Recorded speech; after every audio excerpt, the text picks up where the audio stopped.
आज का विषय है जीवात्मा। जीवात्मा है क्या, हम इस पर आज विचार करेंगे। यह शरीर जो है 5 तत्वों से बनी है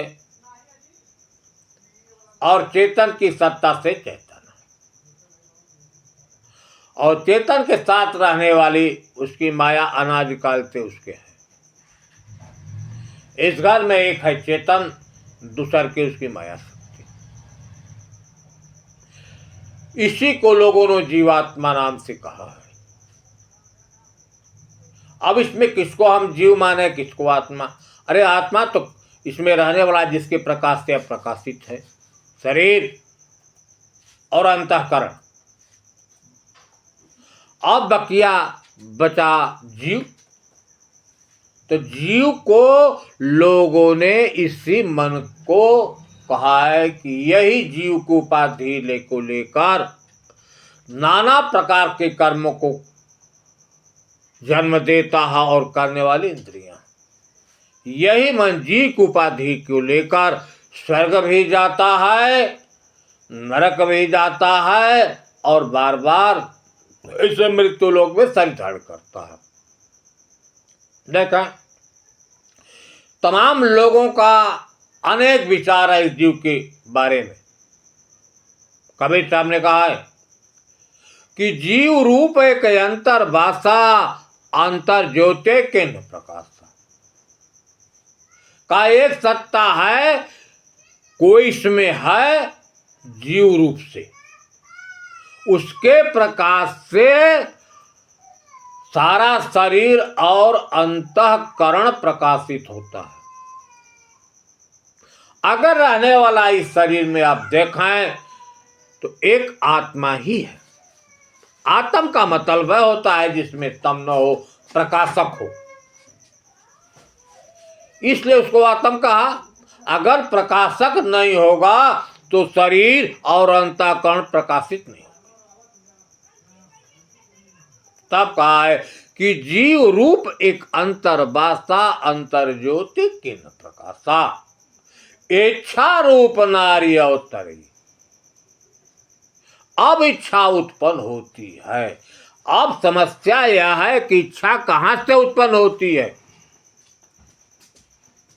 जितनी इच्छाएं हैं, वासनाएं हैं, कल्पनाएं हैं, इनकी उत्पत्ति का केंद्र यही मन है।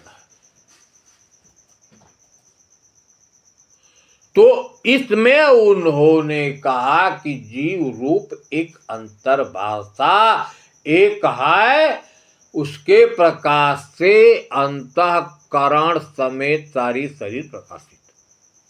अब इस पर हम विचार करते हैं तो उन्होंने चेतन को ही जीव नाम से कहा गया।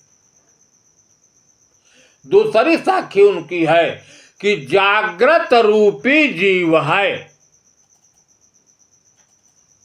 जीव हमेशा जागृत है, कभी सोता नहीं। तो अगर हम इस पहलू पर विचार करते हैं तो हम देखें कि वास्तविकता में कौन 3 जागृत हमेशा रहता है? यह शरीर कभी सोती है, कभी जागती है। शरीर की जागृत अवस्था क्या है? अब हम इस पर विचार करते हैं। जब 5 ज्ञानेंद्रियां, 5 कर्मेंद्रियां अपना पूर्ण रूपेण काम करती हैं, मस्तिष्क अपना काम करता है, उस हालत को हम जागृत अवस्था कहते हैं। क्या जागृत अवस्था है? लेकिन जब 5 ज्ञानेंद्रियां, 5 कर्मेंद्रियां अपना काम करना बंद कर देती हैं, आंखें बंद हो जाती हैं, तब क्या हो जाता है? स्वप्नावस्था। लेकिन जब स्वप्नावस्था आती है तो अंतःकरण अर्थात मन, चित्त, बुद्धि अपना कार्य शुरू कर देते हैं। नाना जगह पर जाना। वही शास्त्रों में लिखा है कि अजाग्रतो दूर मुदयति दैवम तदो सुप्तस्य तथैवेति दूरम गमाम ज्योत्सा ज्योतिरेकं तन्मे मनः स्यु संकल्पमस्तु।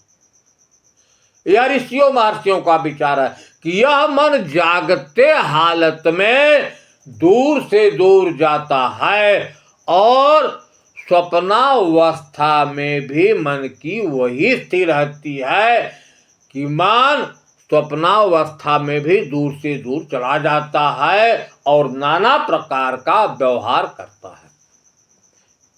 जागृत हालत का भी साक्षी दृष्टा वही जीव है, देखने वाला। जो कुछ क्रिया जागृत हालत में होती है उसको देखता है और स्वप्नावस्था में भी जो कुछ क्रिया मन करता है, बुद्धि करती है, अहंकार करता है, उन क्रियाओं को भी देखने वाला यह है। दो क्रियाओं को तो हमेशा आपने देखा, लेकिन एक अवस्था होती है जब अंतःकरण भी विश्राम लेता है, अर्थात मन भी क्रिया करना बंद कर देता है, जिसको हम कहते हैं सुषुप्ति। मन चित्त बुद्धि अहंकार यह अपना विश्राम ले लेते हैं, सारी क्रियाएं बंद हो गई। लेकिन उस हालत में भी समय रहने वाला जो है जीव साक्षी रूप से है। अगर जीव उसमें न होता तो रक्त संचार न होती, हृदय की धड़कन न होती, न श्वास चलती। उस हालत में भी जीव है, लेकिन क्रिया का होना हो गया बंद। जब क्रिया बंद हो गया तो अब देखेगा क्या? अरे जब कुछ क्रिया होगी, कोई आएगा जाएगा, तब न वह देखेगा। जब क्रिया नहीं हो रही है तो देखेगा क्या? अब इस हालत में भी आप देख रहे हैं कि मन जो है अंतःकरण का साक्षी और दृष्टा है। हम इस बिंदु पर पहुंचते हैं कि कबीर साहब ने जीव को ही, आत्मा को ही जीव नाम से संबोधन किया है, क्या आत्मा को ही जीव कहा है। क्यों? कि आत्मा ही साक्षी दृष्टा है। आत्मा साक्षी विभो पूर्ण एको मुक्तस्य निष्क्रिय असंगो निष्प्रिय शांतो भ्रमात् संसार हुआ। अष्टावक्र ने कहा कि आत्मा ही साक्षी है, लेकिन कबीर साहब ने जो कहा है कि जीव जो है जागृत है, सभी कर्मों का साक्षी और दृष्टा है। ऐसे सिद्ध होता है कि कबीर साहब ने भी आत्मा को ही जीव नाम से कहा है। अब दूसरे तरफ हम चलते हैं। देखिए कृष्ण ने क्या कहा कि ममय वांसो जीवलोका जीव भूता सनातना मना खाष्टानेन्द्रियाणि प्रकृत स्थानी च कर सत। उन्हें कहा कि इस शरीर में रहने वाला जो जीव जो है सनातन से मेरा ही अंश है। अब सवाल उठता कि मैं कौन हूं और जीव कौन है। यहां दो बातें होती हैं। मैं अलग हो गया, लेकिन जीव अलग हो गया। यह भी है कि यह जीव जो है मेरे प्रकाश से प्रकाशित है। यह शरीर जो है घर है, इसमें रहने वाला प्रकाशक अगर है तो एक ही है, चेतन आत्मा, वही प्रकाशक है। सारे ब्रह्मांड को प्रकाशित करने वाला हर घट में वही है। जितने घट हैं सब में वही सबका प्रकाशक है, कोई दूसरा नहीं। लेकिन कहा ममैव अंशो, मेरा ही अंश है जीव।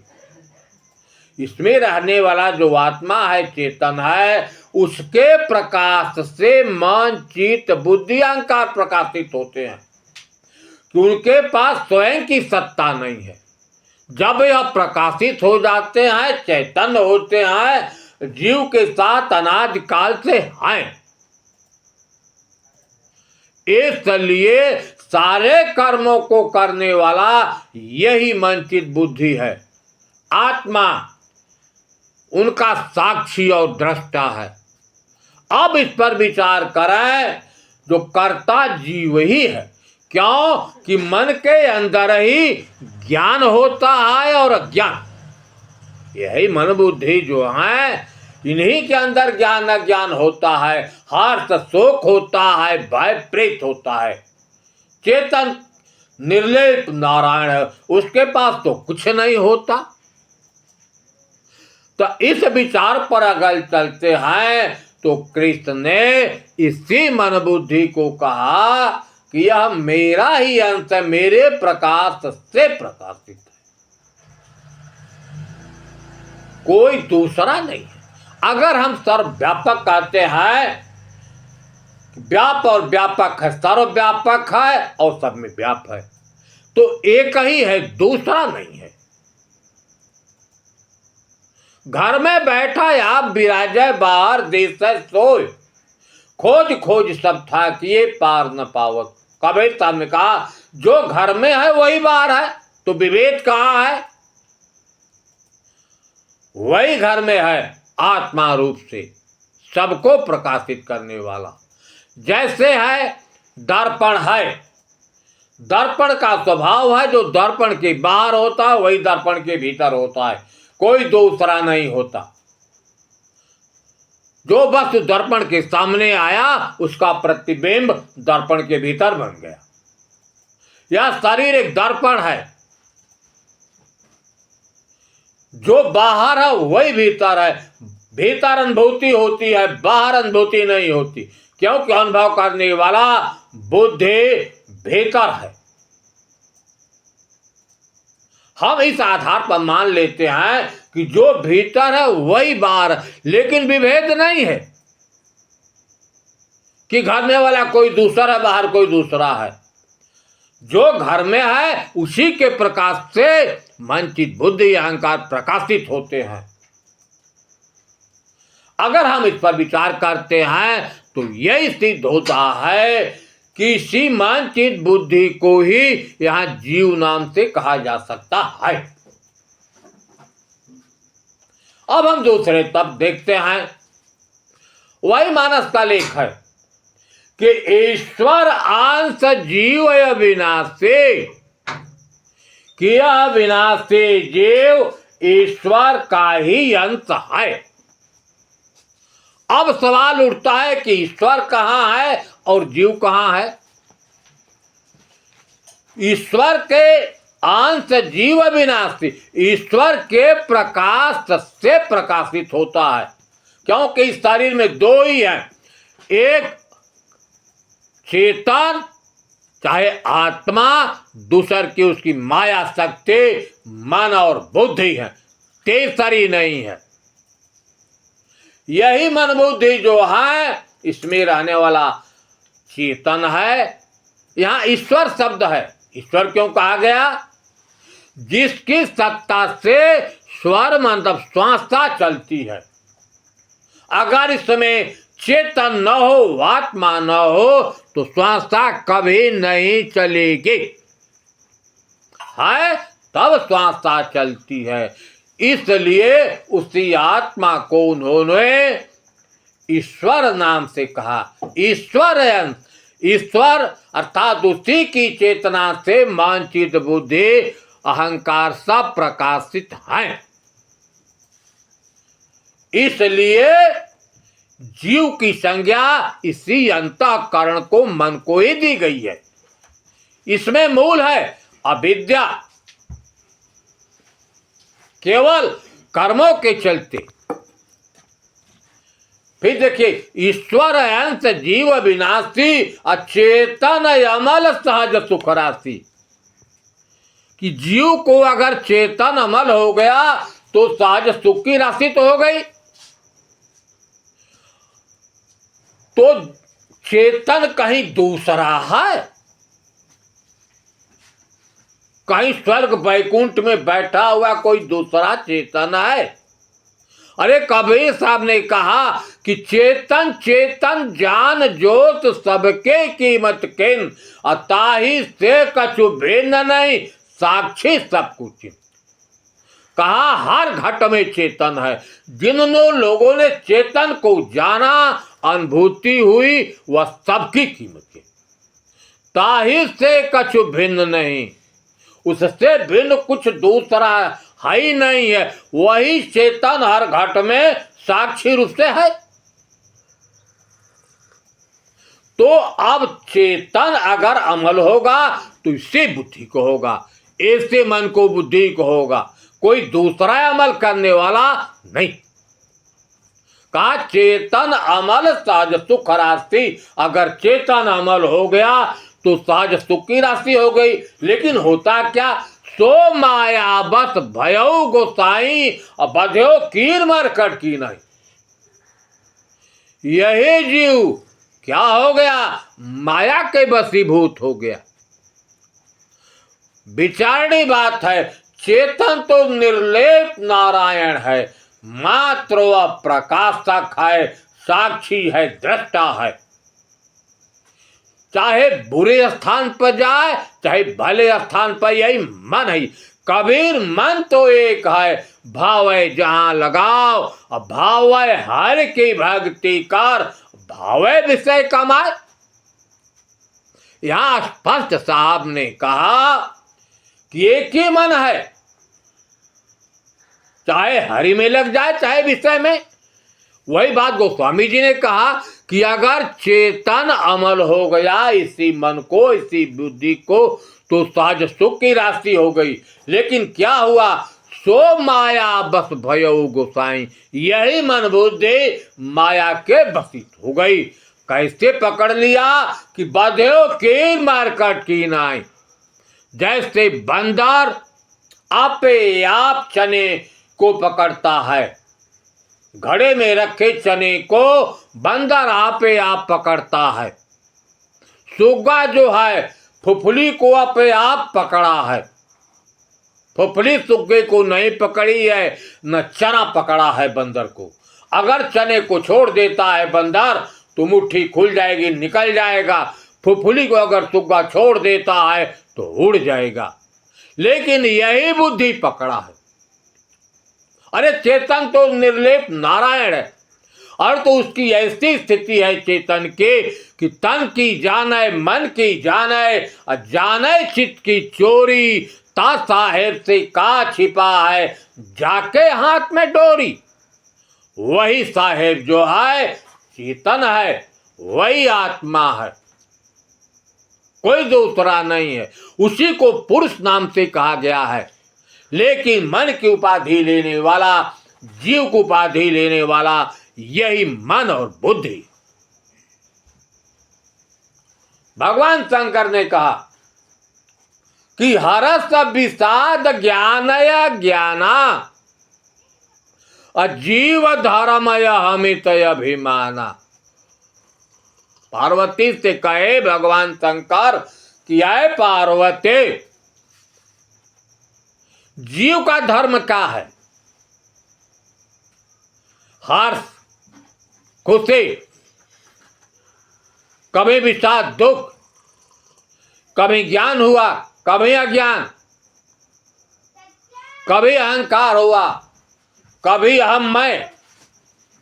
अब विचारणी बात है, जब यह जीव का धर्म है तो यह क्रियाएं ज्ञान अज्ञान बुद्धि तल पर है, हर्ष विषाद मन तल पर है, और अहंकार और मैं को कहने वाला यही अहंकार है। अब ऐसे बिंदु पर हम विचार करते हैं तो यही अंतःकरण, यही मन बुद्धि को जीव की उपाधि दी जाती है। जड़ भरत ने राजा रघुगण से कहा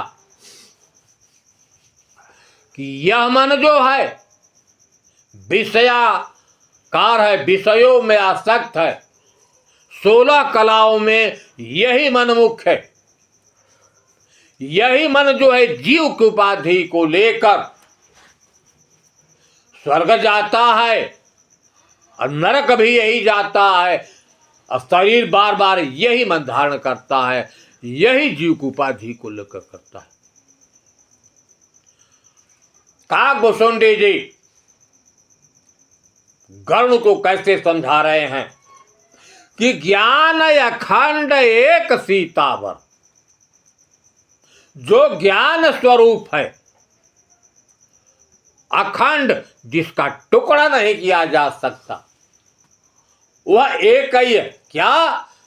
मायापति सीतावर। सीता माने होता प्रकृति माया, उसी को ज्ञान स्वरूप का। ज्ञान अखंड, अगर ज्ञान स्वरूप है तो एक चेतन ही, आत्मा ही ज्ञान स्वरूप है, कोई दूसरा नहीं है।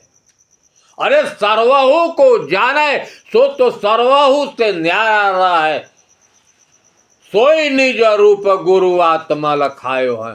तो सबका जनैया अगर है तो आत्म ही है, इसलिए उस आत्म को उन्होंने ज्ञान स्वरूप से कहा।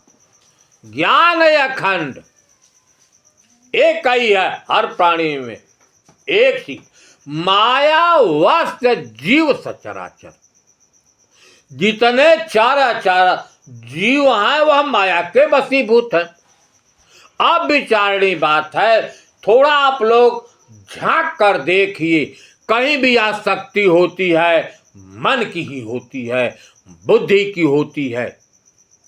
चाहे सुत में हो, चाहे वित्त में हो, चाहे लोक में हो, चाहे सुत की चाह हो, परिवार की चाह हो, स्वर्ग वैकुंठ की चाह हो, चाहे धन की चाह हो, यही इच्छा वासनाएं मन के अंदर ही होती है। कृष्ण ने कहा ईश्वर सर्वभूतानां हृदय से अर्जुन तिष्ठति भ्रामयन् सर्वभूतानि यंत्रारूढ़ानि माया। है अर्जुन, ईश्वर सभी भूतों के हृदय में है। जितने प्राणी हैं, जितने घट हैं, सब में एक ईश्वर ही है। भ्रामयन् सर्वभूतानि को इस शरीर रूपी यंत्र में आरूढ़ होकर यह जीव जितना कर्म करता है, अच्छे चाहे बुरे। अब विचारणी बात है कि सारे कर्मों को जन्म देने वाला यही मन और बुद्धि है। जितने विचार उत्पन्न होते हैं इसी मन तल पर, बुद्धि तल पर जाते हैं। बुद्धि अगर ज्ञान संपन्न है तो सही विचार को रख लेती है, बुरे विचारों को फेंक देती है, और सही विचार जो है कार्य रूप में परिणत हो जाते हैं। अगर ऐसी स्थिति है तो जीव की संज्ञा इसी मन बुद्धि को है, दूसरे को नहीं है। ज्ञान अखंड एक सीता, कहा माया वस्त जीव सचराचर, जो सबके रह ज्ञान एक रस। अगर एक रस रहने वाली जो सत्ता है सबको ज्ञान होगा, हो जाए तो ईश्वर जीवों भेद क्यों। जहां भी आप ज्ञान चाहे अज्ञान, बुद्धि तल पर है, मन तल पर है, चेतन तल पर कुछ नहीं। चेतन तो निर्लेप नारायण। धर्मा धर्मो सुखम दुखम मानसानी न ते विभो न करतासी न भोक्तासी मुक्ते वासी सर्वदा। जितने धर्म अधर्म है, मान अपमान है, हर्ष है, शोक है, भय है, प्रीत, सब मन तल पर है, बुद्धि तल पर है। वह चेतन तो निर्लेप नारायण है। अगर यहीं पर जीव की संज्ञा दी जाती है तो यही मन बुद्धि है, दूसरा नहीं। ज्यों सबके रह ज्ञान एक रस, तो ईश्वर जीव भेद को। अगर बुद्धि के अंदर आत्मबोध हो गया, रहनी बदल गई, प्रकृति का संबंध बुद्धि से छूट गया, चेतन से संबंध जुट गया, तो वही जीव की संज्ञा मिटकर शिव की संज्ञा हो जाती है। कोई दूसरी बात। तमाम लोगों ने जीव की संज्ञा दी है चेतन की, अरे मन बुद्धि को, लेकिन यह हम देखें कि सारे कर्मों को कौन करता है? प्रधान यही जीव ही है, मन बुद्धि। वेदों पुराणों कुरानों को रचने वाला यही मन बुद्धि है। ईश्वर ब्रह्म खुदा घाट कहने वाला यही मन बुद्धि है। तीर्थ व्रत को जन्म देने वाला यही मन बुद्धि है। सतलोक, ब्रह्मलोक, इंद्रलोक, यावत लोकों का वर्णन करने वाला यही मन बुद्धि है। इसी को जीव की संज्ञा दी जाती है। सबको नचाने वाला शरीर को यही मन बुद्धि है, कोई दूसरा नहीं है। चेतन तो निर्लेप नारायण केवल है। यही मन बुद्धि अगर अच्छे कर्म करते हैं तो उनको जीव की संज्ञा न देकर शिव की संज्ञा दिया। वही राम ने कहा कि माया ईसन आप कहा, नहीं जाने सो जीव। माया क्या है, ईश क्या है, मैं कौन हूं? जो नहीं जानता उसको जीव। अब विचारणी बात है कि यह कार्य जो है मन बुद्धि तल का है, चेतन तल का नहीं। अगर जीव की संज्ञा दी जाती है तो इसी मन बुद्धि को दी जाती है। चेतन तो निर्लेप नारायण है। जहां अज्ञानता मिटी, ज्ञान हुआ, जीव की संज्ञा समाप्त हो जाती है। केवल अज्ञानता के चलते जीव की संज्ञा दी जाती है। आप न जाने आपको, तब तक कहिए जीव। आपको लख लिया, तब तो हो गया शिव। जब तक इसमें रहने वाला मन बुद्धि, इसमें रहने वाले चेतन को नहीं जाना, नहीं जानने के कारण कहीं दूसरे जगह परमात्मा मानकर वह उसको पाने के लिए कर्म करता है। कर्मों में पाप पुण्य का समावेश हो जाता है। लेकिन जब जान लेता है कि हमारी भूल है, जो हम जिससे हम प्रकाशित हैं वह हमारे पास में है, अज्ञानता मिटी, फिर जीव की संज्ञा समाप्त होकर शिव हो जाती है। केवल अज्ञानता है। अज्ञानता के चलते ही बुरे कर्म होते हैं। ज्ञान हुआ, कर्म अच्छे होंगे, निष्काम भाव से होंगे, वही जीव की संज्ञा मिट कर सी हो जाती है।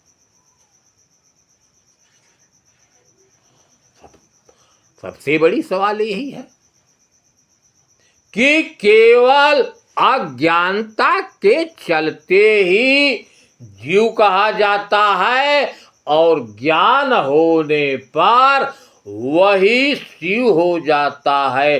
जीव शिव में केवल अज्ञानता ही है।